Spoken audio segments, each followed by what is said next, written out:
Francisco, sou urologista, eu trabalho aqui no Homem por volta de uns 6 anos, acho que comecei aqui em 2012, se eu não estou enganado. E quando a Elisângela fez o convite para a palestra, todo ano a gente tenta participar dentro do que a gente pode. A gente gosta de transmitir o que a gente conhece, mesmo que a gente não conhece, buscar outras informações. Se vocês tiverem dúvida e eu não souber, eu vou ser bem honesto e falar isso eu não sei, a gente vai pesquisar e depois a gente conversa. Eu imaginei que fosse uma palestra, como eu conversei antes, até para um público mais abrangente, não só entre os colegas, mas achei que pudesse ter algum paciente no meio, algum outro nível de profissional da área de saúde. Então, alguns termos são mais simples por conta disso, mas a gente pode conversar e qualquer dúvida a gente vai parando. Meu objetivo não é dar uma aula com vários tópicos, assim, é discutir um pouco de câncer de próstata em cima do que a gente vai tentar propor, principalmente no intuito de ter um screening, os motivos pelo qual a gente tem que ter uma triagem e o que a gente vai tentar prevenir. Então, esse primeiro slide, se eu conseguir passar, consegui. Ele é um slide antigo, na verdade eu vi até no jornal, mas alguma coisa aqui que me chamou a atenção não é o dado de câncer de próstata, porque na verdade ele está desatualizado, isso daqui é um dado, se eu não estou enganado, de 2014, mas é próximo do que a gente tem atualmente, eu vou passar para frente. Anualmente no Brasil, esses dados são do INCA, tá? Em torno de 60 mil casos novos no ano. Se a gente tirar o câncer de pele no Brasil, é o primeiro tipo de câncer mais comum no homem. Aqui está como segundo, porque ele considera o câncer de pele, tá? O dado que me chama a atenção nesse slide, até para trazer a discussão, é o quê? Nesse estudo que tinha sido feito, 44% dos homens nunca tinham passado em consulta urológica, tá? Nesse aspecto, a gente observa no segundo dado que entre 20 e 59 anos, os pacientes que morrem no país, 68% são homens. Aqui eu vou fazer uma observação sem nenhuma ideologia de gênero, sem nenhum sexismo, machismo, feminismo, mas talvez isso indique um pouco do perfil masculino de não buscar uma atenção preventiva, tá? Não vamos criar estereótipos aqui de que homem é tigrão e não faz, não cuida, mas de certa forma não está errado isso daqui, tá bom? Agora, pensando ainda na importância da gente buscar esse tipo de orientação e de informação, acho que é interessante colocar aqui, expondo pessoas públicas que já tiveram um problema. Acho que é interessante mostrar que essa doença pega políticos, pega artistas, cantores, até estrelas aí de Hollywood que têm a doença publicamente assumidas, tá? Alguns até faleceram dela, no caso do ex-governador, tá? Ela não vai selecionar ninguém em termos de perfil financeiro, ok? Isso é importante porque no Brasil, principalmente por conta da questão pública, a gente tem uma ideia de que pobre vai morrer mais que rico. Nesse aspecto, talvez vamos falar assim, pelo acesso à saúde, mas não pela etiologia da doença, tá? No caso do câncer de próstata, por isso que eu trouxe esse slide. Agora, pensando já nos dados mesmo, a gente pegou aquele que era de 2014, um dado de 60 mil casos novos no ano. Se a gente pular para 2016, nós temos aqui 61 mil casos, aumentou um pouquinho. O que chama a atenção nesse slide de 2016 é que a gente tinha um pouco mais de um quarto, é que aqui eu estou sem o... já veio. Um quarto dos pacientes com câncer eram pacientes com câncer de próstata, mais que isso. Claro, todos esses dados aqui, baseados em estatística, a gente está excluindo o câncer de pele, ok? Mas é uma porcentagem muito alta. Se a gente pegar o segundo aqui nesse slide, está com 8%, que é de pulmão e brônquio e entre outras coisas. Então, a discrepância é muito grande, tá? O dado mais recente que eu consegui foi desse ano. Esses dados todos que eu estou mostrando são do INCA, que é o Instituto Nacional de Câncer. E a gente vai ver aqui, nessa primeira comparação, uma diferença já entre homens e mulheres, claro, né? Mas você vê que de 2014 para 2018, de 60, a gente quase que aumentou 8 mil casos no ano. E a porcentagem de câncer dentro dos casos oncológicos também subiu. De mais de um quarto para quase um terço dos casos em cima disso daqui. Provavelmente não está havendo um aumento por alguma alteração da doença em si. O que deve estar acontecendo é um acesso maior a exames, tanto periódicos como de biópsia, aumentando o número de casos. A estimativa atual é de 66 casos novos para cada 100 mil homens. Bastante, tá? E olha que a gente coloca isso daí de bem de pertinho, novamente, a discrepância com os outros cânceres é muito grande, tá? De 31, que é o de próstata, para menos de 9%, que é pulmão e os outros.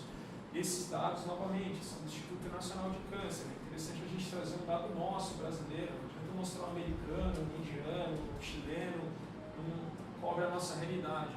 E, na minha opinião, isso ainda é subestimado, porque tem muita gente que não faz avaliação e a gente não tem um dado, ou para todo mundo que trabalha no sistema público de saúde não tem notificação adequada.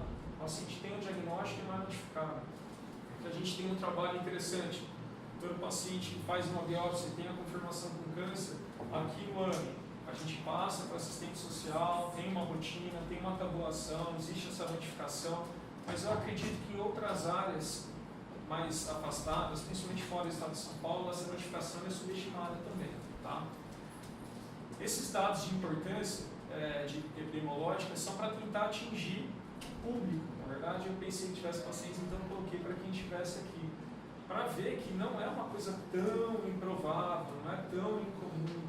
E aí a gente tem que começar a trabalhar a questão de vamos jogar, vamos fazer uma roletinha aí, vamos jogar uma moedinha para cima, um dado para saber quando vai no médico, quem vai. Não, existe risco diferente para cada paciente. Isso aqui é uma brincadeira, isso aqui são 2 jogadores da NBA. Os 2 jogaram no mesmo time na mesma época e tinham 2 coincidências. O Manute Ball, que é o sudanês, que é o grandão, ele era o maior jogador da NBA naquela época, até hoje tem 2,30, faleceu. E esse foi o menor jogador da NBA com 1,60. Tá? É só para fazer uma brincadeira que nós vamos ter pacientes com risco baixo e aqueles com riscos maiores. Então a gente tem que tentar usar o quê? O racional, um método para tentar buscar racionalmente um combate a esse gigante aqui, fazendo analogia de Davi com Golias, certo? Agora, diante desses achados, a gente, estou sendo muito egoísta, foi criada muito antes da minha entrada na urologia já essa campanha de Novembro Azul, de buscar essas formas de atingir o público, os profissionais de saúde, a população masculina como um todo, tentando esclarecer, tentando deixar bem claro que é importante isso daí, tá bom? E aí, novamente, vou passar bem rapidinho, eu sei que nem todos aqui são médicos, mas era uma coisa mais para o público geral. Se a gente for falar de câncer de próstata, a gente tem que entender primeiro o que é a próstata, tá? É um órgão exclusivamente masculino, claro, a mulher não tem, e ele fica, na verdade, abaixo da bexiga. Ele abriga o trajeto urinário que vai para o pênis e ele abriga o trajeto ejaculatório que sai da vesícula seminal no mesmo canal. A função da próstata, a grosso modo, é tentar produzir uma substância que vai preservar o esperma até ele poder sair, tá? Só que com o tempo ela pode crescer e pode trazer alguns problemas, ou ela pode gerar um câncer, tá? Os sintomas da próstata, ao contrário do que alguns, até colegas, acham, não estão relacionados com a parte intestinal, tá? A próstata está fora do reto do intestino. Então é muito comum a gente até observar, por um raciocínio, na minha opinião, que é lógico, mas é errado, o paciente chegar e falar assim, olha, eu vim aqui porque eu estou com medo de estar com uma doença de próstata. Eu evacuei sangue, eu estou com dor no ânus. Veja bem, não tem relação uma coisa com a outra, tá? É muito raro uma neoplasia atingir o reto dando sintoma intestinal antes de dar um sintoma urinário. A gente utiliza o reto, claro, para fazer exame digital, que é o toque retal, porque a próstata ela fica colada no reto e pela parede intestinal ser muito fina, a gente consegue palpar essa porção periférica dela, que por coincidência é a porção com maior risco de ter câncer de próstata. Não é a única, mas é a que tem mais risco. Então, de novo, de modo geral, a gente tem que entender o que é o câncer. A célula, na verdade, ela tem uma multiplicação e um turnover. Ela tem até sistemas que vão controlar a morte dela, que a gente chama de apoptose. Tá? Quando essa questão genética ou por algum fator adquirido influencia nesse controle de quando a célula morre, de quando ela se multiplica, ela pode gerar uma célula anômala. Tá? E essa célula ela se multiplica sem controle. E a partir do momento que ela começa a se multiplicar sem controle, ela cresce localmente, ela pode invadir as estruturas no nível microscópico, histológico que a gente fala, e até atingir corrente sanguínea, linfática, se implantando em locais mais distantes. Quando isso acontece, a gente chama de metástase. E via de regra, para qualquer tipo de tumor, isso significa um prognóstico muito ruim, com uma chance de cura mais baixa. Então, pensando ainda na próstata, a gente tem que entender que uma célula maluca dessa, que é uma célula cancerígena, ela vai se multiplicando inicialmente num foco muito pequeno dentro da próstata. Com o tempo ela pode crescer, atingir estruturas próximas e ao mesmo tempo gerar células à distância. No caso da próstata, o local mais comum para esse implante é o osso. Então a gente fala de metástase óssea. Tá? E aí a gente tem que pensar que, entendi sobre epidemiologia, o número de casos, mas falando daqueles riscos, quem tem mais risco? Pensando nos dados baseados em evidência científica, os pacientes que têm histórico familiar são os que têm mais risco. E a gente vai considerar como histórico familiar, do ponto de vista genético, aqueles que têm parentes de primeiro grau relacionados com câncer. Ah, meu tio teve câncer de próstata, ele é da minha família. Sim, família do ponto de vista social, mas do ponto de vista genético, o seu tio não tem muita relação com você com relação à parte genética. Então, os pacientes que têm parentes de primeiro grau, que a gente tem que entender que é basicamente pai ou irmão, é muito difícil ter um filho com câncer de próstata e eu não ter, tem muito mais risco. Existe doença relacionada à hereditariedade e isso é muito mais importante. Houve um estudo que foi feito nos Estados Unidos especificamente, e os afrodescendentes norte-americanos tiveram maior risco para câncer de próstata também. Isso acabou sendo extrapolado para o mundo inteiro. Então a gente considera que os afrodescendentes, pacientes, os homens que são negros, possuem um risco maior que os caucasianos, que são os brancos. Okay? A idade é um fator de risco conhecido. Quanto mais velho o homem, mais risco de câncer de próstata. Contrapartida, os tumores tendem a ser menos agressivos nos pacientes mais idosos, mas isso tudo é probabilidade, não é regra. Tá? E algumas questões atuais relacionadas não só à obesidade, como a síndrome plurimetabólica, que é hipertensão, diabetes, obesidade, dislipidemia, aumentam os riscos para câncer de próstata de uma forma pequena. Na verdade, o que se observou foram em países em que não há tanta incidência de câncer de próstata, como no Japão, os pacientes que mudaram para os Estados Unidos, por exemplo, e modificaram o tipo de dieta, o tipo de atitude, ganharam peso, entre outras coisas, começaram a ter mais câncer de próstata comparados com os nativos do mesmo país. Então, hoje, a gente considera como fator de risco, mas na verdade não é aquele fator de risco muito forte.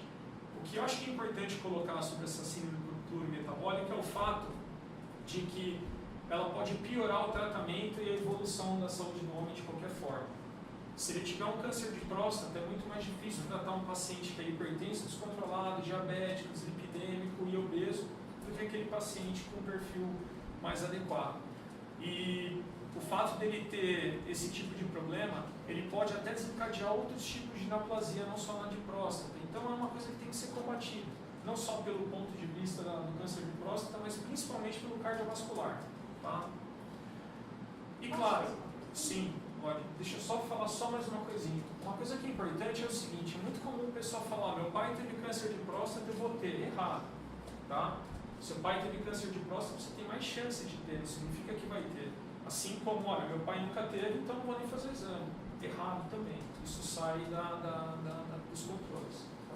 Falou da idade de 20 a 59 anos. Não. Aquela idade de morte não relacionada com câncer. É morte masculina isolada. Ah, tá? Porque eu achei estranho assim, por que passou de 40 para 45 e depois para 50 anos a prevenção? Aquele slide foi o que eu comentei. A ideia dele, da publicação dele, era mostrar, vamos falar assim, a conduta masculina diante do acesso médico. Então, assim, pacientes com 20 a 59 anos que morrem no Brasil são mais comumente masculinos. Agora, se pegar essa faixa etária de 20 a 30 anos, as causas mais comuns são trauma, seja risco de acidente automobilístico, motociclístico e trauma por ferimento por arma de fogo, ferimento por arma branca. Na sua experiência, qual foi a menor idade que você teve? 37. mas isso sai da rotina. A gente tem que pensar aqui de duas formas, eu falo isso para os pacientes. Uma é recomendação epidemiológica. Qual que é a recomendação epidemiológica? Eu tenho que elaborar um programa de saúde para a população. Se a gente pegar a distribuição de câncer de próstata, ela vai subindo à medida que a idade vai passando. Existe aqui na curva, aqui embaixo, um pequeno número de pacientes que têm câncer de próstata. Se eu extrapolar os exames para 10 anos antes, isso vai ter um impacto muito forte, principalmente no sistema público de saúde, em operadores de saúde, né, os planos de saúde e até do ponto de vista particular. Tá? Agora, qual que é o impacto em diagnóstico? Eu vou ter um gasto muito grande, vou ter um diagnóstico muito pequeno. Então, pensando em risco-benefício epidemiológico, eles recomendam a partir de uma certa idade. Não significa que abaixo daquela idade o paciente não tem risco. A gente vai chegar lá. É que o risco é menor. Agora, é comum a gente pegar, até mesmo aqui no ano, o paciente ele vem por uma queixa de pedra no rim, tá? Tem 42 anos. Não tem histórico familiar, vocês vão ver lá na frente, pelo protocolo da Sociedade Brasileira de Urologia, ele não é um candidato a fazer o screening. Só que ele fala, eu quero, eu posso. Pode, desde que você entenda o que a gente vai fazer. A gente vai fazer um exame que tem uma chance muito pequena de mostrar uma alteração no seu caso.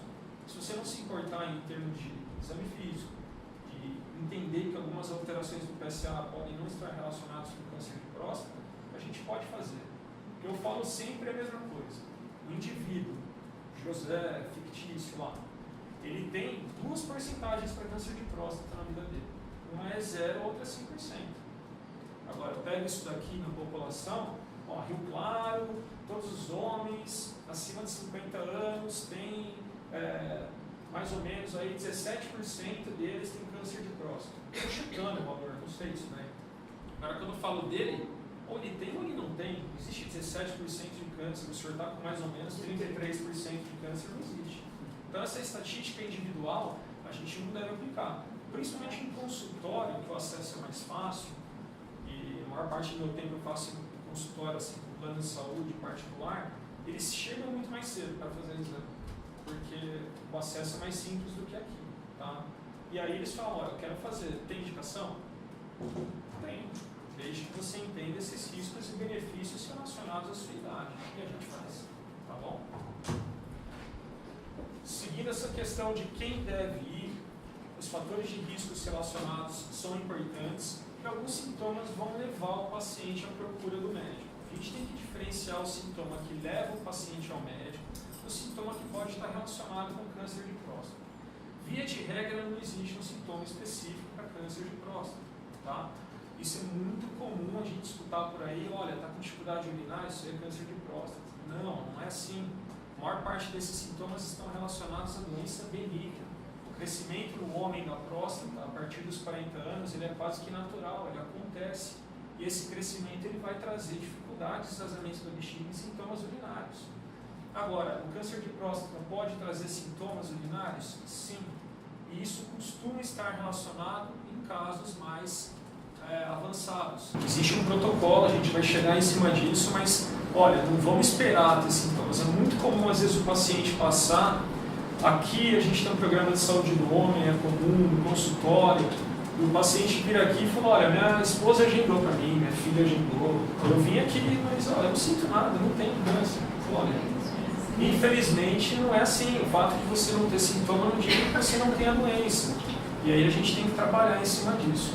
E eu coloquei isso daqui, não para orientar, até a gente chegou a discutir isso no folder que a gente ia fazer aqui, isso está na internet, gente. Então vamos lá, vamos pegar alguns desses sintomas. Sangue na urina.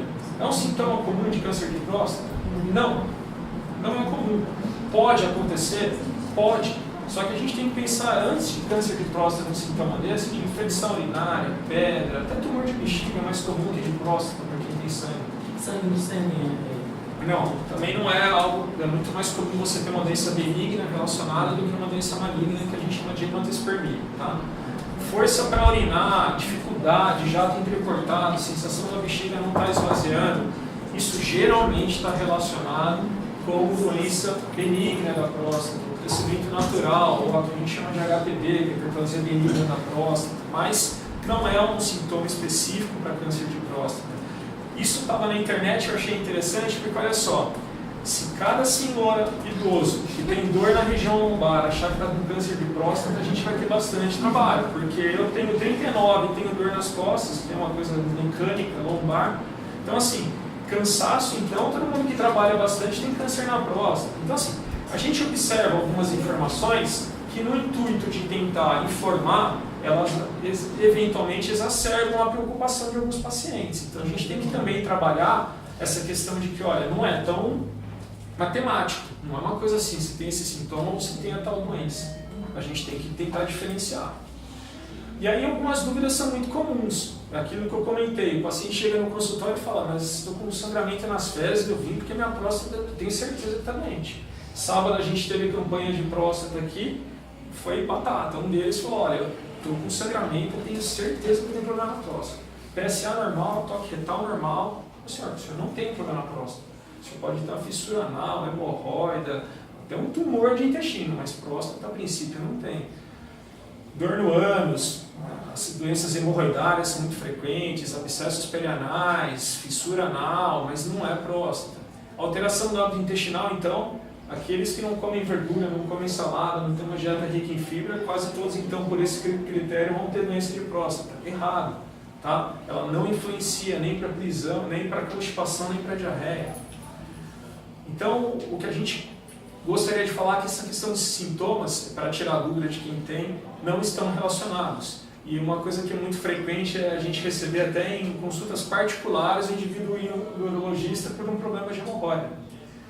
Quem vê isso é o proctologista, é a parte intestinal, nossa parte é mais a urinária e a próstata está no meio, tá bom? Só para mostrar aquela diferença que eu comentei, ó. Aqui eu estou sem o projetor, mas a bexiga, o canal urinário, a próstata bem documentada aqui e o reto lá atrás, que está colado como estrutura. A gente precisa fazer o toque retal, porque se eu chegar com o dedo aqui para palpar, não chega na próstata, isso é osso. Se eu tentar apertar por baixo, eu aperto o pênis. Do lado tem osso, a bacia, e atrás também tem o sacro. Então a única forma de eu examinar fisicamente a próstata é com o toque retal. Então, só que o raciocínio deles é o seguinte, dos pacientes, olha, eu tenho o exame retal feito, é o médico que cuida do ânus, do intestino e todo o resto. Eu acho que é um raciocínio lógico, mas é errado, tá? Aí a gente vai lá, caindo já num protocolo, num guia, pelo menos elaborado pela Sociedade Brasileira de Urologia, que está mais ou menos alinhada com a AUA, que é a americana, e a AU, que é a europeia, tá? E aí eles vão falar primeiro. A primeira questão que a gente tem que tentar levantar é se o paciente tem histórico na família, que talvez seja o fator mais importante. Para esses casos, seguindo o protocolo da Sociedade Brasileira de Urologia, a partir dos 45 anos, para quem tem histórico familiar, parente de primeiro grau, iniciar a avaliação anual, ok? Para aqueles que não têm, e alguns pacientes aí, a gente acaba antecipando, que são os pacientes negros por causa daquele fator e do estudo americano, a gente acaba englobando também nos 45 anos. Mas para aqueles que não têm nenhum outro fator de risco, iniciar aos 50. Ah, mas eu sou obeso, eu li que é fator de risco, posso começar antes? Pode. A questão é que talvez não precise. E aí a gente vai entrar numa controvérsia aí de discussões lá na frente, mas pode ser feito antes, mas não é aquela obrigatoriedade. A gente vai se basear mais no histórico familiar em pacientes afrodescendentes. Claro, qualquer sintoma ou dúvida, acho que tem que passar na consulta para esclarecer. Nem se for para escutar, olha, vai tranquilo, você não tem que fazer nada agora, mas tem que passar. E aí vem aquela dúvida que o pessoal chega e fala, o que vai fazer, né? Começa a morder a unha, roer, fala, será que eu vou, não vou? No dia acha qualquer coisa para fazer e falta na consulta. Aí vem um monte de piada, né? Um chora, outro desmaia, o outro gosta, e assim vai. Fica perguntando se o tamanho do dedo é grande, como é que vai fazer. Acho que tudo isso ajudou muito. Essas brincadeiras atuais, eu peguei uma fase que não tinha. A gente pega alguns pacientes mais idosos que são totalmente arredios à realização do toque retal, mas eu acho que hoje em dia, com essas piadas e com essas brincadeiras, todo mundo entra no clima e faz o exame. Na minha opinião, eles vieram para o bem. E até tinha uma campanha antigamente que falava para não fazer piada com isso. Eu acho que a piada pode ser feita, você não pode ter o preconceito, você tem que continuar se prevenindo de qualquer forma, tá bom? E aí vem as questões mais importantes, na minha opinião, acho que mais para vocês que estão ali na linha de frente, no encaminhamento.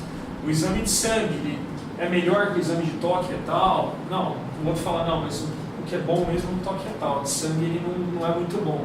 Aí o outro fala assim, não, mas toque retal é coisa do passado, o ultrassom agora é a coisa mais recente. Tá? Aí vem o outro e fala assim, meu exame de sangue eu fiz, deu baixo, se ele deu baixo eu não preciso fazer o toque retal. Gente, isso tudo na verdade não existe. Não existe. Então, ele não existe. Assim, é o equivalente a você pegar uma suspeita de otite no pronto-socorro, fazer um hemograma. Se o hemograma estiver normal, sem desvio com leucocitose, você não faz endoscopia. Tá? Não tem sentido. Você chega com uma odinofagia, com uma suspeita de uma amidalite, você faz um hemograma. Não tem alteração? Olha, vai para casa, você não vai examinar? Então é a mesma coisa. A gente tem como examinar a próstata. Nós temos como avaliá-la. E o toque retal é uma ferramenta importante. Outro dado que é interessante de comentar é que existem condutas que acabam virando regra por costumes individuais. Então, eu sou urologista, tenho 60 pacientes para atender, para mim é mais fácil falar, olha, o seu PSA é baixo, pode ir para casa, você não tem nada, e não fazer o toque retal. Do que levantar, fazer o toque retal, perder tempo, eu consigo tocar o serviço mais rápido. O paciente já não está muito afim de fazer o toque, o médico falou que não precisa, vamos os dois para casa tranquilo. E o médico, estou colocando a culpa nos urologistas, ele está jogando com probabilidade. Tá? A chance de ter um PSA baixo, um toque retal alterado, ela é baixa, só que ela não é zero. E aí entra um argumento que é muito decisivo nisso. Alguns tipos de tumores de próstata, eles podem trazer alteração de toque retal sem alterar o PSA. E via de regra, esses tumores são agressivos e indiferenciados. Então a importância do toque retal, na minha opinião, o ponto mais forte é esse. E eu vivenciei isso na residência, eu não canso de contar essa história porque ela é real.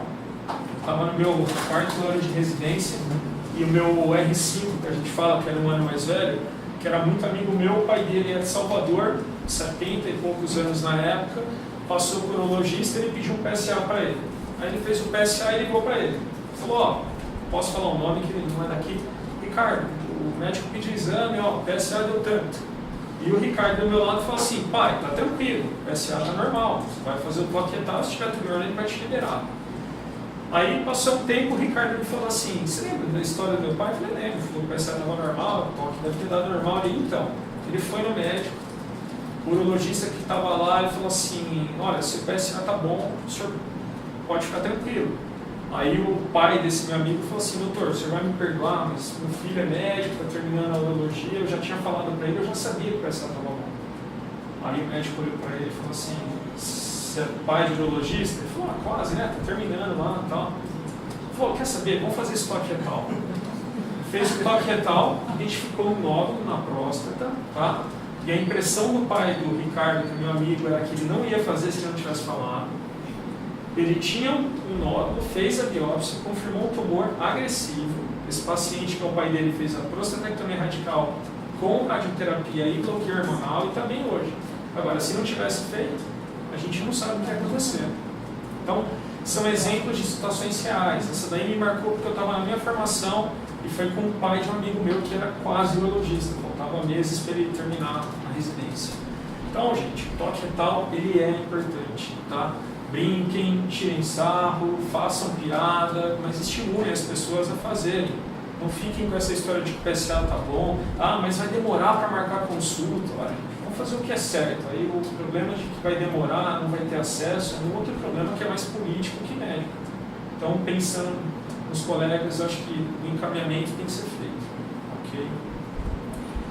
O outro ponto é o PSA. O PSA é um marcador tumoral.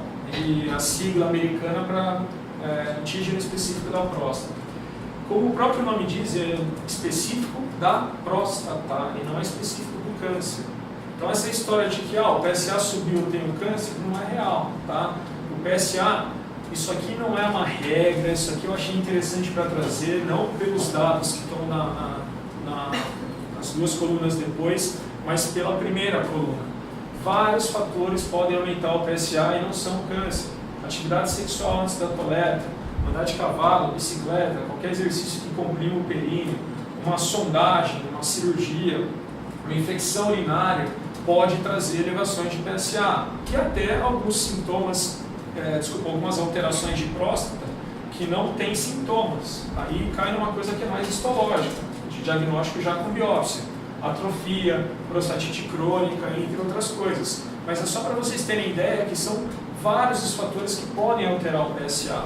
Além desses, a própria idade pode alterar. O PSA, se vocês pegarem um laboratório, por exemplo, aqui do AME, pegar um laboratório da cidade, eles vão ter, às vezes, valores de referência diferentes. Alguns vão se basear em alguns protocolos, outros em outros. Às vezes você pega a referência que vem escrito ali, uma de 2001, a outra de 82 e assim por diante. Mas o certo era estratificar o PSA pela idade, para a gente poder ter uma ideia melhor. Via de regra, o que a gente tem como base, tem valores de até 2,5 nos laboratórios, mas esses valores eles devem ser aplicados para pacientes com menos de 55 anos. Aqueles com mais de 55 anos, a gente é um pouco mais tolerante entre 2,5 e 4. Tá? Tem as formas de refinamento do PSA que nós falamos. Os valores entre 4 e 10, a gente vai dividir o PSA livre pelo total e vai ter uma porcentagem. Se essa porcentagem for abaixo de 18, 15%, existe uma chance maior de estar relacionada com câncer. Existe a densidade de PSA, não coloquei isso, mas para vocês terem uma ideia. Você faz um ultrassom e tem um valor de PSA, você tem um valor da densidade, se você dividir. Quanto maior a densidade, maior a chance de ter um tumor. Existe a cinética de PSA por velocidade. O que é isso? Você pode, às vezes, ter um valor limítrofe aqui, via de regra eu peço para repetir, depois de alguns meses. Depois desse valor, se ele já subiu um pouquinho, opa, tem coisa aí que não está batendo. Ele estava no limite aqui, agora ele atinge um valor mais alto ali. Esse paciente ele pode estar evoluindo com tumor de próstata. Então ele não é um marcador que, olha, tem ou não tem. E ele pode variar também com o tamanho da próstata. Tá? A partir dos 40, como eu disse, pode ocorrer um crescimento. Vai chegar um paciente com 80 anos que tem uma próstata do tamanho do limãozinho ali. O outro tem uma melancia lá na próstata que a gente tem que levar em conta. O volume de próstata influencia no valor de PSA. Agora, a gente não pode ter dúvida. Tamanho de próstata aumenta o risco? Não é documentado. Tá? O que o tamanho de próstata pode aumentar é o PSA. Por isso que entra a importância da diferenciação das formas de refinamento do PSA. A densidade, a relação livre total, mas não é só o volume. Uma coisa que é muito comum a gente observar de encaminhamentos de colegas é ele fez um ultrassom de abdômen para ver se tem pedra na vesícula e o ultrassonografista passou lá na bexiga. Aí vem lá, aumentado, próstata aumentada. O paciente só lê a conclusão, ele não lê o resto. Tá? Aí ele pega lá, próstata aumentada. Pronto, estou com câncer. Já vai lá, pede encaminhamento, chega aqui, até explicar aqui, não é? É difícil. Só que o que acontece? O ultrassonografista, via de regra, ele é o mais matemático dos médicos. Ele segue um parâmetro de referência em cima de medidas. Só que ele não leva em conta que a partir dos 40 anos há um crescimento natural. Qual que é o valor normal de próstata a partir dos 40 anos? Resposta, não tem. Não tem. Aí ele coloca lá um valor que alguns colocam como 25 centímetros cúbicos, outros 30. Eu já vi paciente aqui quase chorando que estava com tumor de próstata na consulta, porque no ultrassom tinha 30,5 de próstata. Ah, me falaram que eu estou com tumor de próstata. Não, não está. Até explicar é difícil, mas é importante que vocês saibam orientar o paciente para poder mandar. Agora, independente do tamanho, ele tem que ser analisado. A história de que cavalo, bicicleta, esses exercícios aumentam o tumor de próstata é errado. Tá? O que esses fatos e que esses exercícios podem aumentar é o valor do PSA. E o valor de PSA não vai aumentar a chance de ter um tumor de próstata se for decorrente desse tipo de atividade. Então essa é uma lenda, na verdade. O PSA alto, como eu disse, não confirma o câncer. Tá? Existem fatores que podem estar relacionados e a gente tem que às vezes repetir esse mesmo exame para saber se ele está se mantendo alto. E o toque retal alterado ele sugere a presença de um câncer, ele não confirma também. Bom, então por que a gente faz isso daqui? Como é que eu vou confirmar o câncer? Né? Se o PSA não confirma, o toque retal não confirma, para que a gente vai fazer? Na verdade, o que confirma o câncer é a tal da biópsia de próstata. Sem isso, não há confirmação de câncer de próstata. Hoje em dia, via de regra, a gente faz esse tipo de biópsia guiado com ultrassom, tá? Para que não haja punção extraprostática.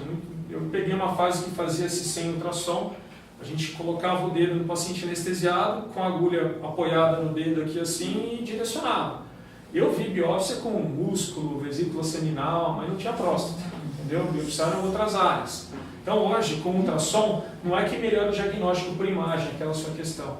É que ele direciona para a próstata a amostra. A amostragem é feita aleatória, persistente, que a gente fala. Hoje em dia, é aceito que 12 fragmentos no mínimo são retirados. E se tiver algum nódulo palpável, a gente faz mais 2 fragmentos daquele próprio nódulo, tá?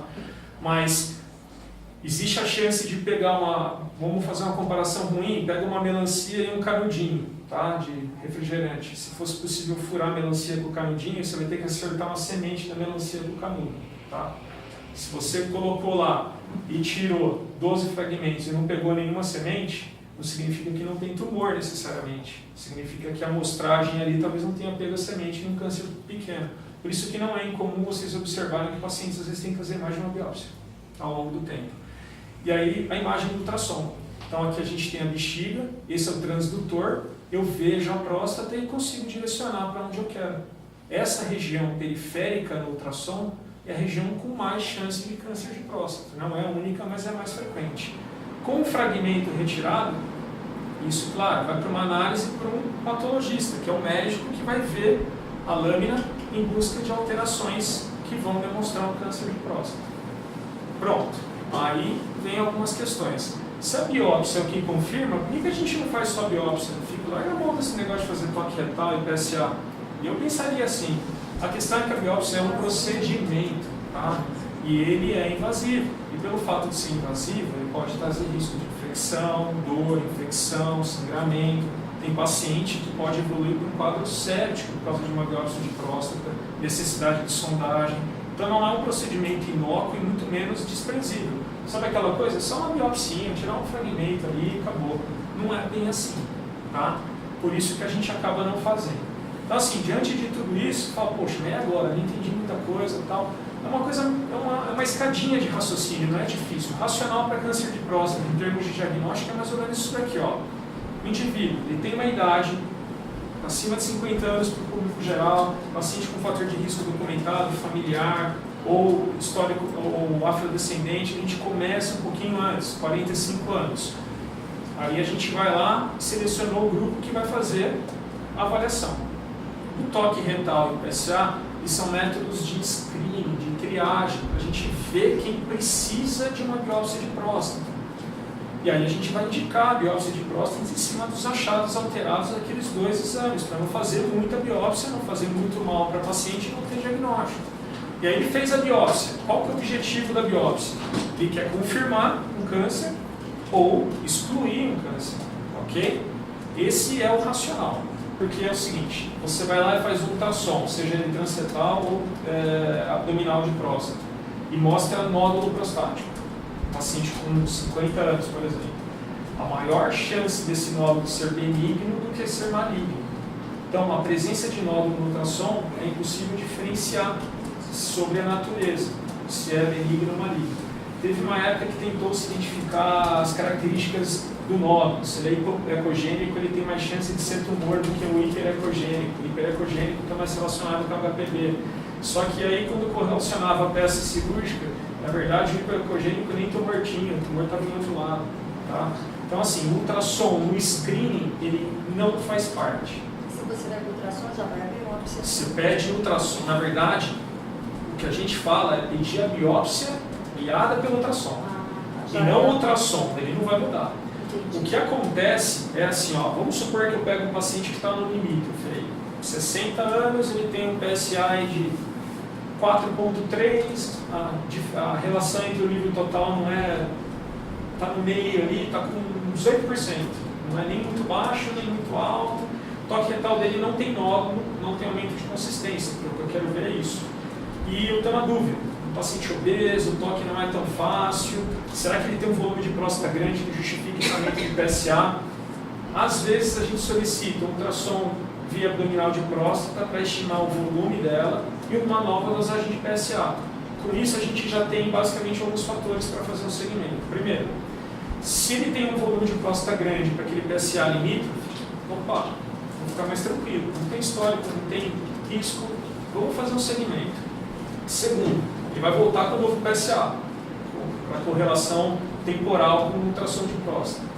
Se esse novo PSA está estável, está oscilando para baixo, não deve ser um tumor, não está subindo gradualmente. Tá? E a gente já tem aí o parâmetro de densidade com volume de próstata e já tem o parâmetro de velocidade do PSA. Então a gente fica ali mais tendencioso a acompanhar do que fazer uma biópsia. Agora, tem casos e casos. Né? Aí entra a dificuldade, não é uma matemática. Olha, aqui é biópsia, ali não é. Esse é. Várias vezes a gente tem que expor para o paciente. Falar, olha, eu acredito que você não tem nada. Só que os exames eles estão alterados. Pela experiência, talvez não tenha, mas eu acho que o acho é muito pouco. A gente tem que tentar confirmar. E vamos fazer a biópsia.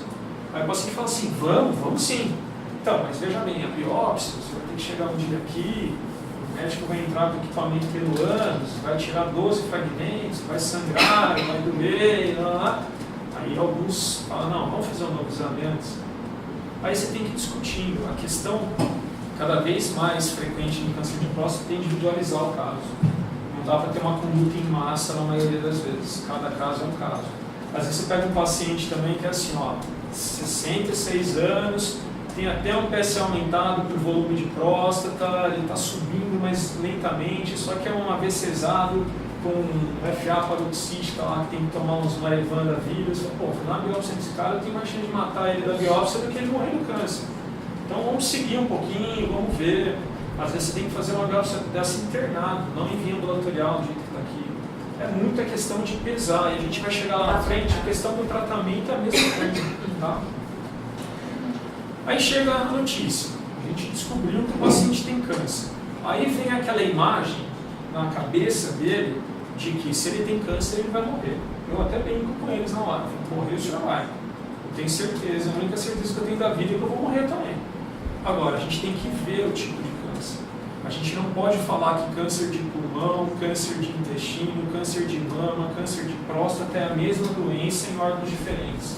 São doenças diferentes em órgãos diferentes. São doenças que têm diagnósticos diferentes, tratamentos diferentes, prognósticos diferentes, em pacientes diferentes. Então não dá para comparar um com o outro. A primeira coisa que eu peço para eles, ó, não vai comparar com o Zé, com o João, com o vizinho, com o primo, com o pai, com a mãe, porque não tem sentido. Vai comparar coisas erradas. Tem que acalmar ele. Porque o objetivo do câncer de próstata é tentar identificar ele no começo. Ele depende da fase que você pega.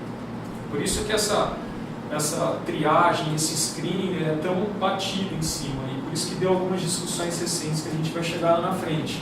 Mas se eu pego um câncer numa fase inicial aqui, eu tenho muito mais chance de tratar o paciente e deixar ele curado da doença do que se eu pegar ele disseminado. Então, o que a gente quer aqui é um diagnóstico precoce, se possível descobrir uma célula só, em vez de descobrir um nódulo, um tumor.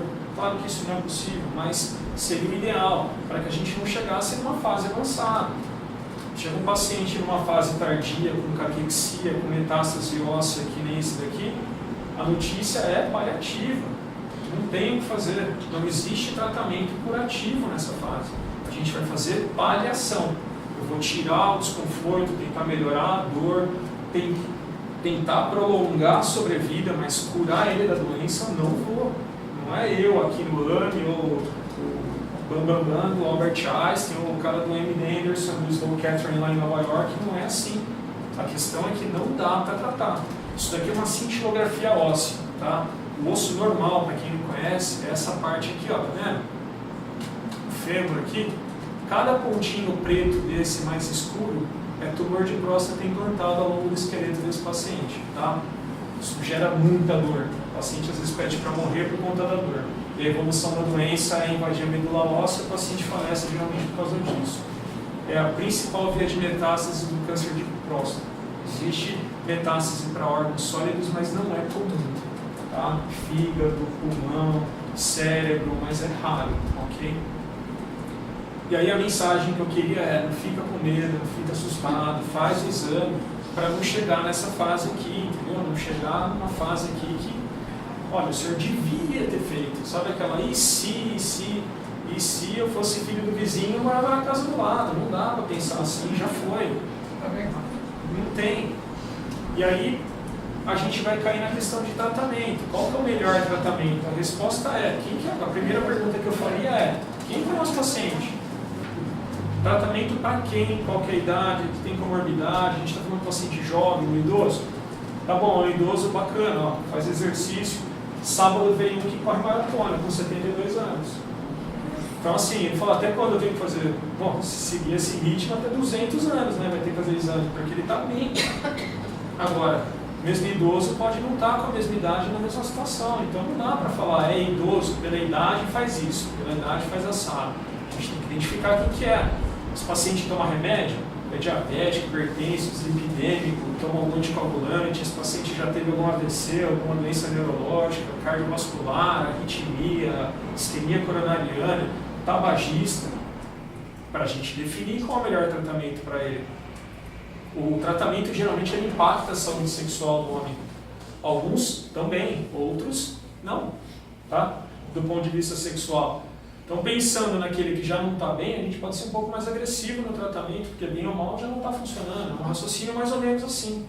E tem que ser jogado com o paciente, e tem impacto, a gente tem que discutir. Tá?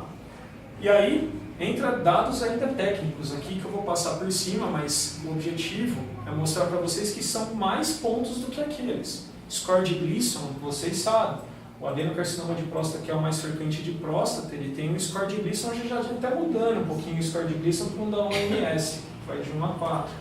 Ele vai de 6 a 10. Via de regra, 6 a gente considera de baixo risco, 7 de risco intermediário, e existe o 7 bom e o 7 ruim, já vou chegar nisso. 8, 9, 10, alto risco. Risco para quê? Para a progressão da doença, mesmo com tratamento. Quando você pega um score de Gleason, que é 3 mais 3, ele é o melhorzinho. A gente, se é para ter um câncer de próstata, que seja nesse nível, porque é fácil de tratar, a tendência de postergar de recidivar essa doença e não ter um tratamento é baixa. Agora, se eu pego um 3 mais 4, ele já tem um risco um pouco maior, porque o 4 é mais indiferenciado que o 3. E se a gente coloca, parece besteira para quem não conhece, mas se eu coloco lá, em vez de 3 mais 4, a gente coloca 4 mais 3, o padrão histológico 4, que é mais indiferenciado, ele é mais prevalente do que o 3, porque inverteu a ordem. Esse é o 7 ruim que a gente fala. Então, se eu tenho um score de Gleason 4 mais 3, ele é pior do que o 3 mais 4. Tá? Isso é dado técnico, eu estou falando para eles, porque a gente está discutindo. E vai influenciar no tipo de tratamento. O PSA inicial é bom, a questão de prognóstico. Se o paciente chega com PSA de 20, ele tem um pior prognóstico do que aquele que está com 4,5.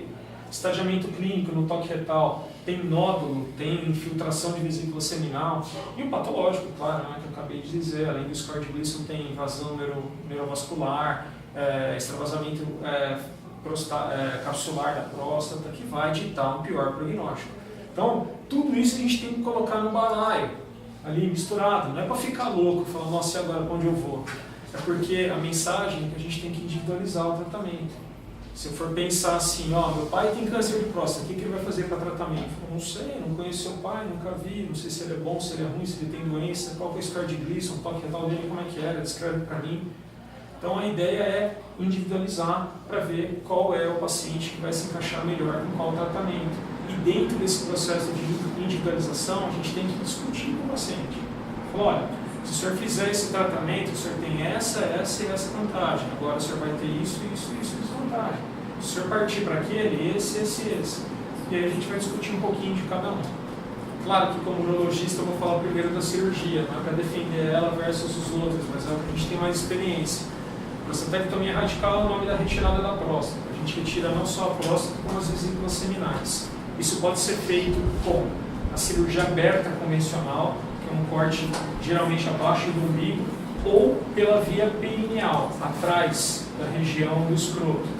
Essa via perineal ela não é tão comum, mas tem alguns centros que fazem. O centro talvez com mais experiência seja o de Jaú, eles fazem muito via perineal. Tá? Existem as vias laparoscópicas, que é por cirurgia por vídeo, para quem não está habituado, e existe a robótica. Vou explicar depois o que é robótica. O robô não opera sozinho, tá? É só um sistema que vai auxiliar em alguns pontos. A grande vantagem dela é que a gente retira a próstata inteira. fazendo aquela comparação que eu fiz do canudinho com a semente sendo tumor dentro da melancia, às vezes a gente imagina que o tumor está num local e ele é multifocal, ele tem outros pontos. Então, a hora que a gente retira o órgão inteiro, do ponto de vista oncológico, de tratamento, ele é um pouquinho mais eficaz nesse aspecto, tá? Quando eu faço a cirurgia e o paciente tem uma recidiva local, é mais simples acrescentar uma radioterapia, um bloqueio hormonal, quimioterapia, entre outras coisas. Eu estou fazendo isso porque quando eu faço a radioterapia, não é simples operar um paciente pós-radioterapia. A gente chama de prostatectomia de resgate. Conheço poucos urologistas que têm muita experiência com isso. Aliás, muita experiência talvez não tenham, mas que têm um pouco mais. Eu, na vida, vi duas. Assim, é muito raro da gente ver. Então, a gente acrescenta um tratamento a mais com a cirurgia. Só que, pelo fato dela ser mais agressiva contra o tumor, ela também é mais invasiva. Tem riscos associados de problemas de complicação cirúrgica, sangramento, o paciente pode morrer na mesa. Não é uma cirurgia boba, tá? Perda de urina. Na hora que a gente conversa com o paciente e fala assim, olha, o senhor pode perder a urina, ele está com câncer na cabeça, ele fala, doutor, não estou nem aí, arranca logo isso de mim. Depois de um tempo que ele tira o tumor, passa o medo da doença e vem as sequelas do tratamento, aí ele começa, se eu soubesse, doutor, eu não tinha feito. Então, são dois pontos de vista em tempos diferentes, a gente tem que expor isso para o paciente. Tem a impotência, que é muito frequente após a cirurgia. O paciente que já não tem uma potência adequada, ele tem menos chance ainda. Aquele que é potente do ponto de vista sexual, ele tem impacto, ele pode ter impacto. Isso vai depender de alguns fatores. Em síntese, é mais ou menos isso daqui, ó. Aqui é a bexiga, aqui é a uretra, saindo para o pênis. A próstata está aqui, ó. Tá vendo os exemplos? A gente vai lá, amarra esse vasinho aqui, ó, tira e junta. Simples. Só que esse esquema não é bem assim, né? A anatomia é um pouquinho mais complexa, tá? E isso daqui no livro já é difícil de guardar. Agora, a hora que a gente está lá no campo cirúrgico, é mais complexo ainda, tá?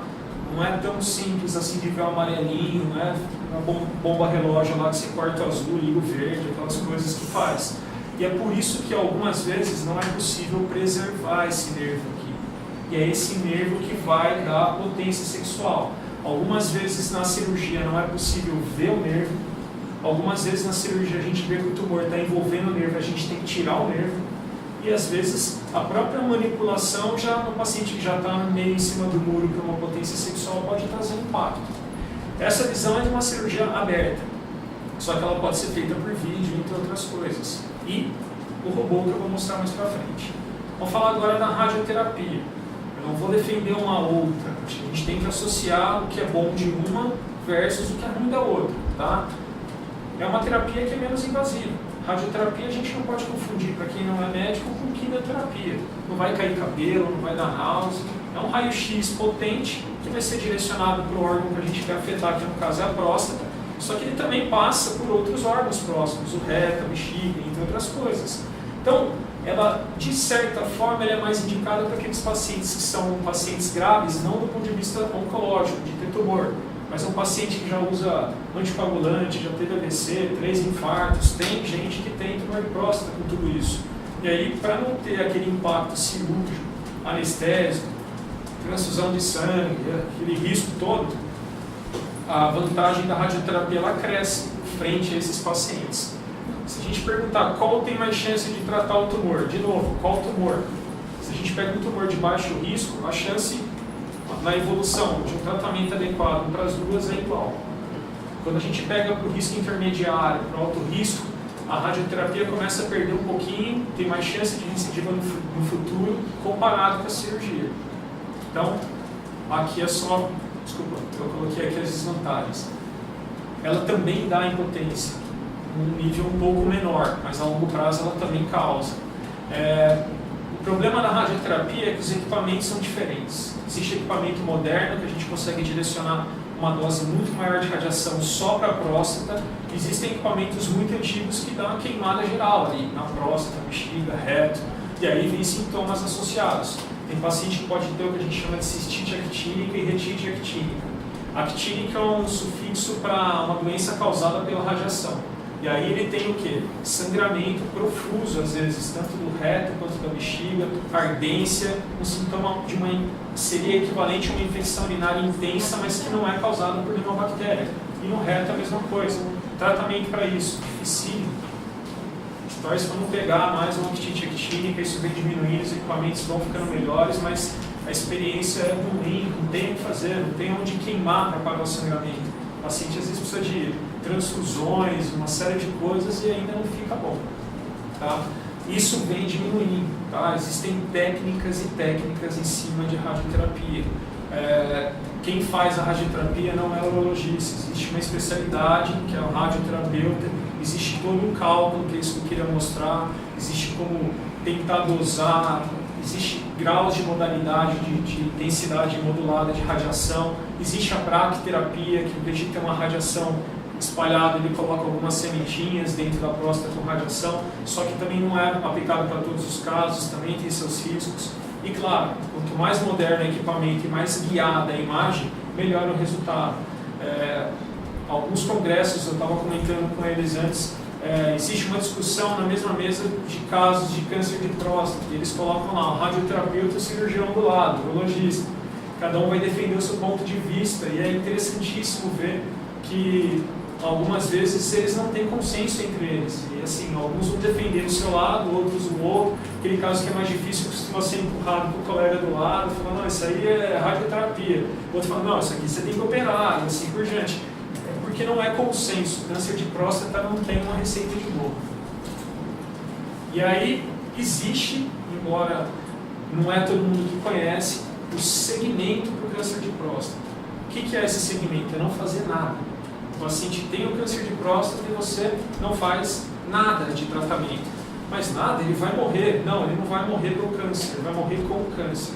Por quê? Existem duas modalidades. A primeira descrita foi esse tal de watching full waiting, que é o quê?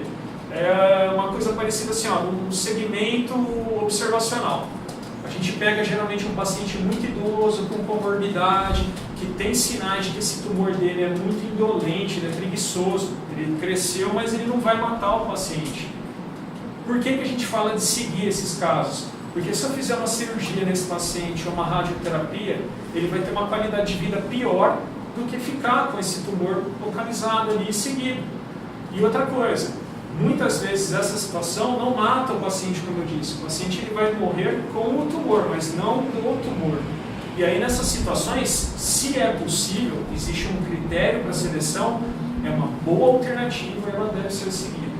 É basicamente seguir o paciente sem invasão ao longo desse segmento, que é diferente do Active Surveillance, que na verdade é um segmento ativo. Esse paciente ele é mais novo, ele tem uma ótima condição de vida, o tumor dele é semelhante àquele que é indolente, tem um critério bem selecionado, só que esse paciente no segmento dele, ele vai ser submetido a novas biópsias ao longo do tempo, se houver alguma mudança de parâmetro histológico, oncológico, ele sai desse segmento e vai para um tratamento com cirurgia ou radioterapia nessa situação. Isso parece uma coisa maluca para quem não conhece, mas para quem vê as sequelas de tratamentos, é um tipo de alternativa que, quando bem selecionado, deve ser proposto para o paciente. O paciente ele tem que entender que é possível fazer isso. Só que da cultura brasileira, na verdade, pela falta de conhecimento, de informação, isso é algo que não é muito aceito. E via de regra, o colega urologista ganha com a cirurgia, o radioterapeuta ganha com a radioterapia, o paciente está ansioso que ele tem um câncer. Quer saber, o senhor tem que operar. Não, o senhor tem que fazer a radiação e ninguém faz esse segmento. Coisa que na Europa, pelo nível de informação e de educação, ele é mais frequente. Eles batem muito nessa tecla em congressos e eu tive a oportunidade de ficar um pouquinho com eles. Eles fazem segmento ativo e funciona. Tá? E isso é uma coisa que a gente tem que conhecer. Agora, para fazer isso daqui, a gente tem que ter todos os dados do paciente e tem que ter ele na mão. Aquele senhor que veio lá de Roraima para ficar uma semana na casa de cunhado para passar aqui para fazer o diagnóstico, não é um candidato, nunca mais vou ver ele na vida. Tem que ser aquele que está em condições de ir e voltar aqui para um segmento ambulatorial, no consultório e assim por diante. Aí entra a questão das controvérsias e desafios. É uma coisa que eu queria discutir porque foi recente agora. Saiu uma notícia de que um plano de saúde, uma operadora de saúde recomendou não fazer screening de próstata. falou para os pacientes, vocês não devem fazer. E por quê? Porque em 2012, essa US Preventive Cancer Task Force, que é uma unidade americana que vai fazer, na verdade, estudos em cima de prevenção de câncer, uma coisa mais epidemiológica, eles fizeram um estudo somado com um estudo europeu, em 2012, que mostrou 2 braços de análise. Um grupo que não fazia screening versus um grupo que fazia screening de próstata.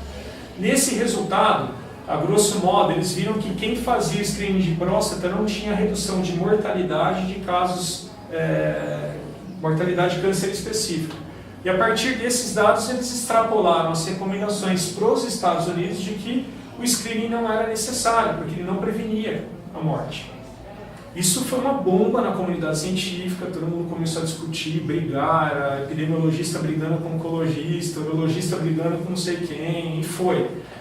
E o que chegou muito forte na mídia foi que não prevenia, só que é o que eu falo.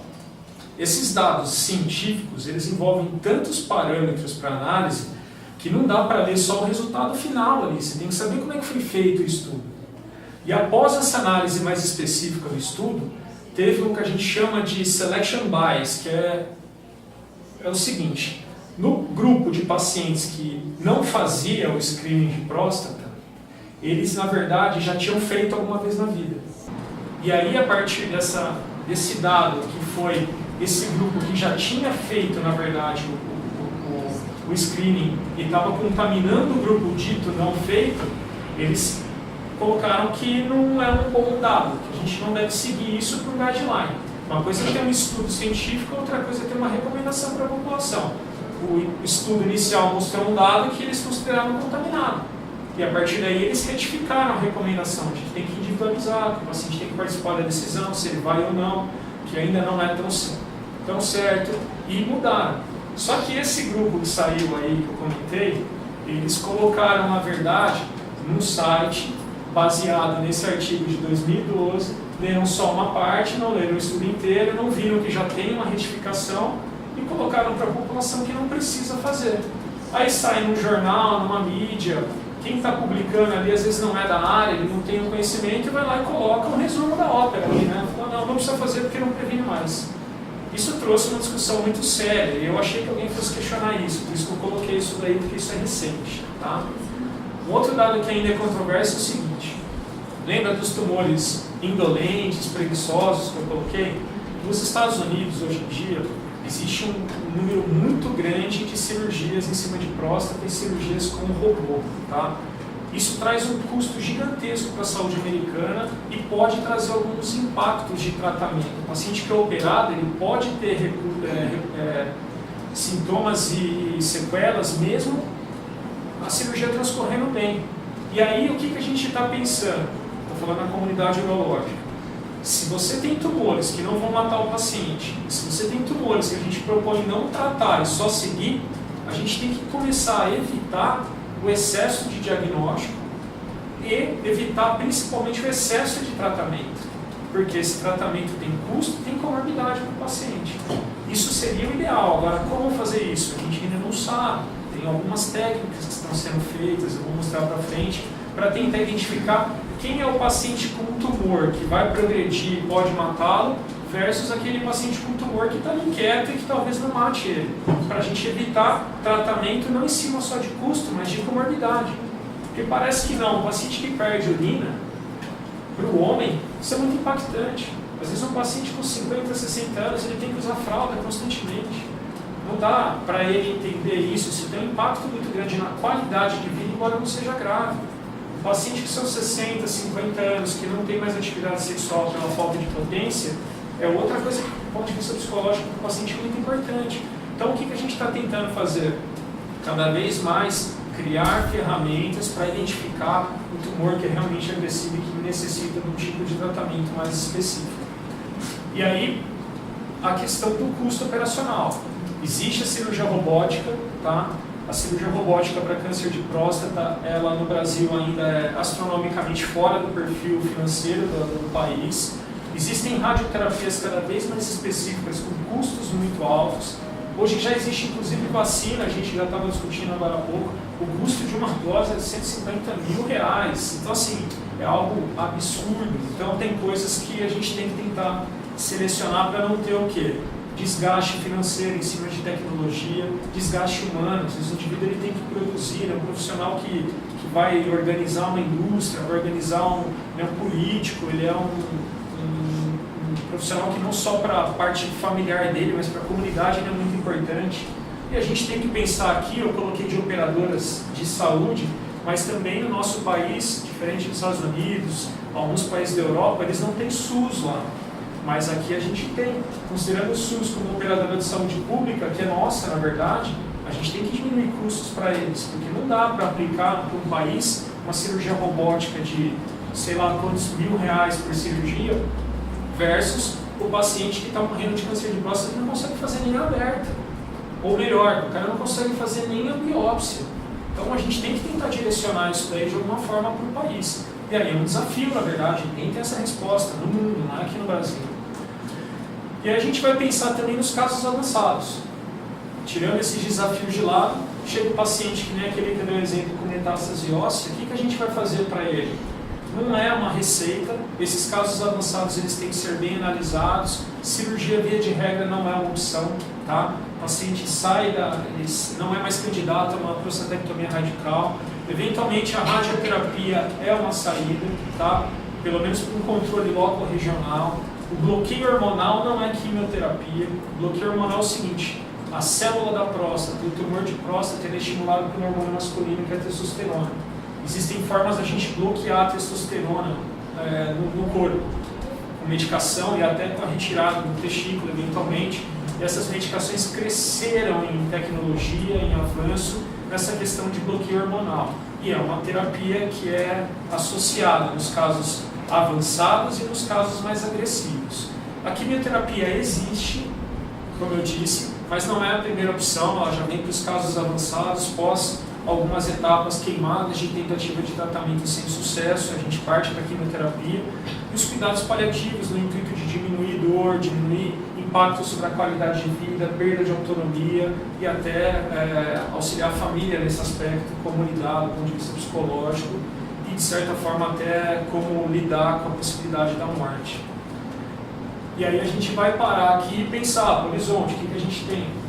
A gente tem bastante coisa nova saindo. Próstata no universo urológico é um mundo, agora que a gente fala de câncer de próstata. Se a gente pegar publicações diárias, vão ter coisas muito atuais, é difícil até de acompanhar essas evoluções. O que a gente tem que separar é o que é pesquisa científica versus o que é recomendação baseada em evidência versus o que é experiência profissional de cada um versus interesses políticos e financeiros. Acho que tem que tentar entender um pouco de tudo isso. Algumas dessas medidas que saem na mídia têm repercussão do ponto de vista financeiro, têm impacto sobre o sistema público de saúde, sobre a conduta médica, sobre a visão do paciente em cima da doença, e a gente tem que combater esse tipo de situação negativa com informação. Essa é a minha visão.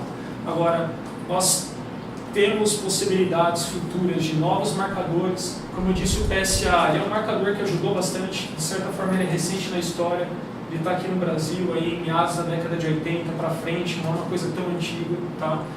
Só que ele não é perfeito, existem marcadores que estão sendo testados, que estão já em prática, inclusive em outros países, mas ainda com um custo muito alto. Esse custo tende a cair, chegar no Brasil com uma disponibilidade maior, e até melhorar o tipo de marcador, é uma coisa que é um desafio para todo mundo, tá? Exames de imagem, para a gente localizar se essa doença está presente na próstata, se está à distância, como fazer. O PET-CT é um deles, tá? Aqui a gente tem uma tomografia e aqui a gente tem uma cintilografia, tá?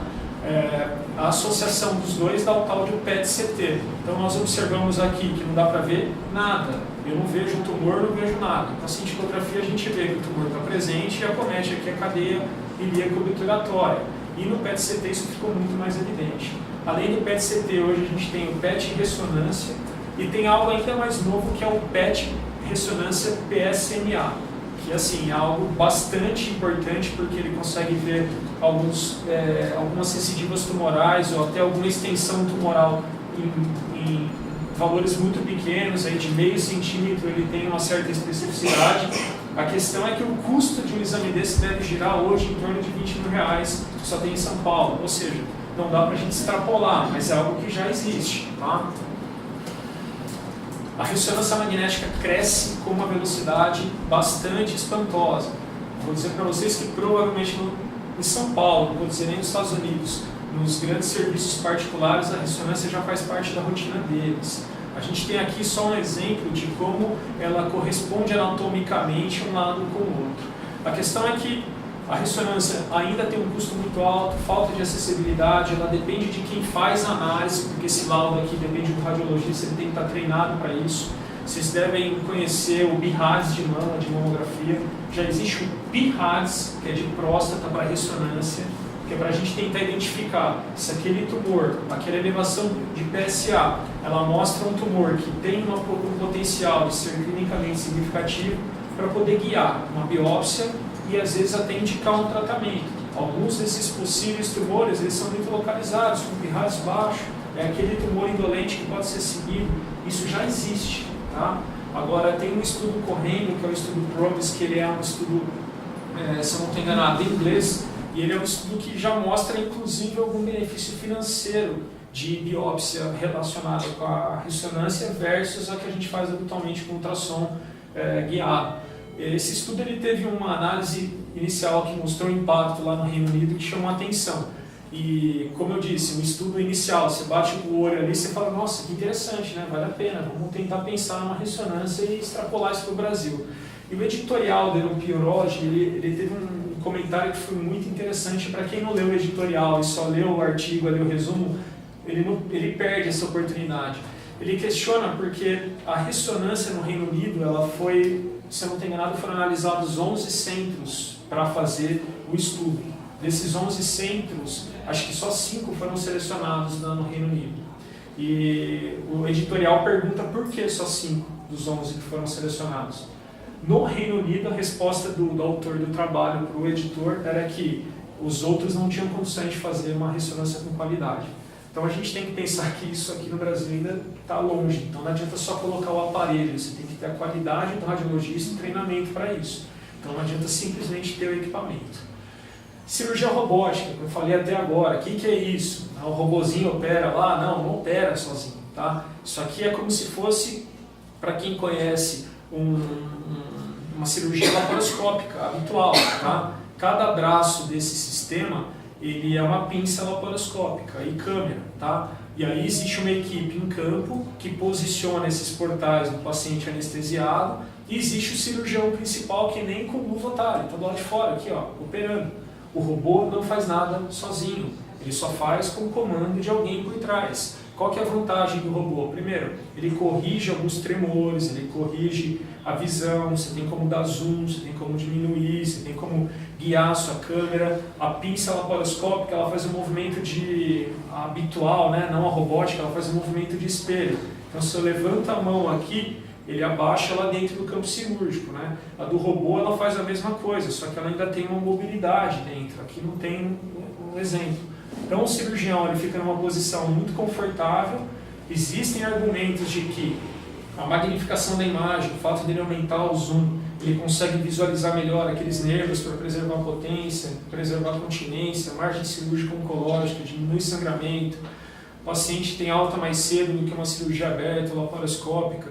Só que isso é um tema de discussão constante em congresso, ninguém conseguiu comprovar de fato com artigo de peso, com um trabalho, com um nível de evidência, um grau de recomendação alto de que o robô tem uma melhor resposta oncológica. O que eu quero dizer com isso? O paciente que é operado do robô por vídeo convencional laparoscópico ou aberto, o resultado para o tratamento do câncer é igual nos trabalhos, desde que seja feito por alguém que saiba. Tá? O que cria-se é o quê? Um robô desse deve girar em torno aí de $1,5 milhão para implantar, com um custo anual aí de cerca de uns $300 mil. Então você tem que ter um volume muito grande. Se eu não estou enganado, essa informação não tenho de cabeça, mas essas pinças, esses braços, eles têm um chip. Depois de um número de utilizações ele inativa isso daqui, você tem que comprar um novo. Tá? Então assim, existe uma indústria por trás. esse robô é chamado de Da Vinci. Ele tem um benefício, isso é uma tendência. Nos Estados Unidos, próximo a 80% de todas as cirurgias que são feitas para retirar a próstata são feitas com esse dispositivo. No Brasil já existe. Em São Paulo tem 3 ou 4, no Rio tem alguns, acho que em Barretos chegou a 1, mas é restrito a grandes centros, porque não justifica ter um no interior de São Paulo, por exemplo. Eu sou de Araras, aqui em Rio Claro eu conheço alguns urologistas, o pessoal de Piracicaba. Eu acho que somando os 3, talvez a gente não tenha volume para uma robótica dessa por conta de custo. Então não vai chegar com muita facilidade aqui para a gente, embora seja uma tendência mundial. O que a gente tem que entender é o seguinte: como o robô não faz nada sozinho, é que nem me colocar para dirigir uma Ferrari no autódromo do lado do Senna. É a mesma máquina para os dois. Vocês têm dúvida de quem vai chegar na frente? Por quê? Porque depende de quem está por trás da máquina, ok? Então a gente escuta várias coisas em congresso e algumas dessas pessoas que têm muita experiência em robô no mundo vêm para o Brasil, às vezes dá palestra, e é consenso, e uma das coisas mais importantes que eu escutei foi do Dr. Patel, que é o da UCLA da Califórnia, que é o quê? Se você faz bem feita a aberta, faça a aberta. Se você faz bem feita a robótica, faça a robótica. Não importa a via que você vai fazer, desde que você faça bem feita. Esse é o argumento. Então aqui é uma questão mais social. Eu acho que para o Brasil existem pessoas que podem pagar e que devem pagar se acharem necessário um procedimento desse tipo. Mas instituir um procedimento desse padrão para toda a população, não há custo que aguente isso. Nos Estados Unidos, 80% são feitos porque lá não tem SUS. Lá é pago. Ou a companhia de seguro paga ou o paciente paga. Não existe um sistema público de saúde bancando isso daqui. Essa é a diferença para a gente. Mas é importante quebrar esse impacto de que o robô é muito melhor do que as outras cirurgias. Depende de quem faz e, principalmente, lembre-se, o robô não opera sozinho. Tá? As técnicas menos invasivas que a gente tinha comentado anteriormente. Primeiro, isso aqui é crioablação, isso aqui é HIFU. É uma técnica que pode ser utilizada? Pode, mas assim, técnica de exceção. Não é que é mais novo, é porque ela vai congelar uma parte da próstata, mas ela não vai congelar a próstata inteira, não vai ter um tratamento adequado.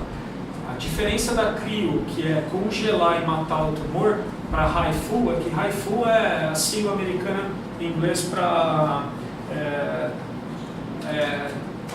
ultrassom de alta intensidade, na verdade. É uma onda de ultrassom que vai gerar um calor tão imenso que queima uma parte do tumor. A grande questão é localizar o tumor. Será que o tumor só está localizado naquela área, não está? Então são casos de exceção que são utilizados. Alguns casos podem ser feitos, mas não é uma recomendação de rotina. Tá? Já existe isso, mas não à disposição no sistema público. Né? A terapia gênica, a vacina, existe uma que já é bastante conhecida. Na verdade, o que ela vai fazer é estimular nosso corpo a reagir contra os tumores de próstata. A gente tem que diferenciar. Essa vacina é terapêutica, não é profilática. A gente toma vacina para sarampo, para não ter sarampo. Não existe vacina para não ter câncer de próstata.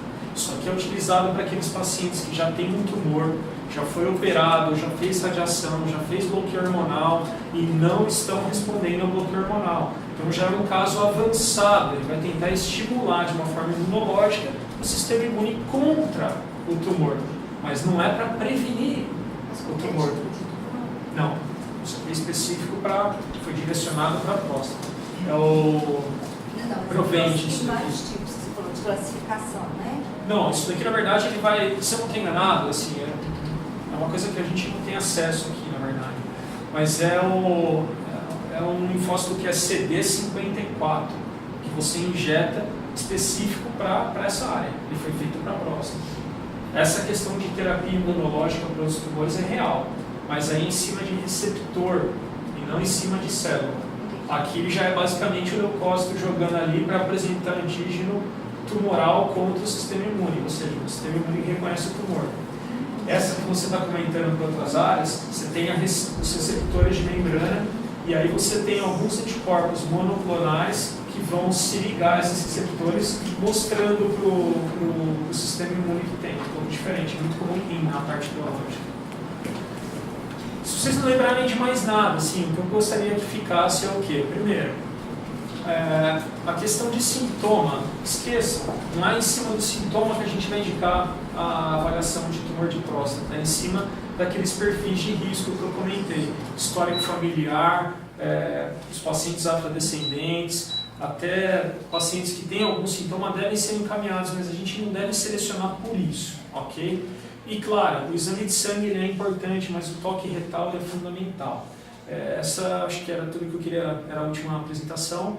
E aí, se vocês tiverem alguma dúvida, me coloco à disposição. Claro que, como eu disse, tumor de próstata é um mundo, não dá para falar tudo, nem sei de tudo, não dá para ficar atualizado assim, a não ser que esteja em algum meio científico bem específico, mas no geral acho que era mais isso daí.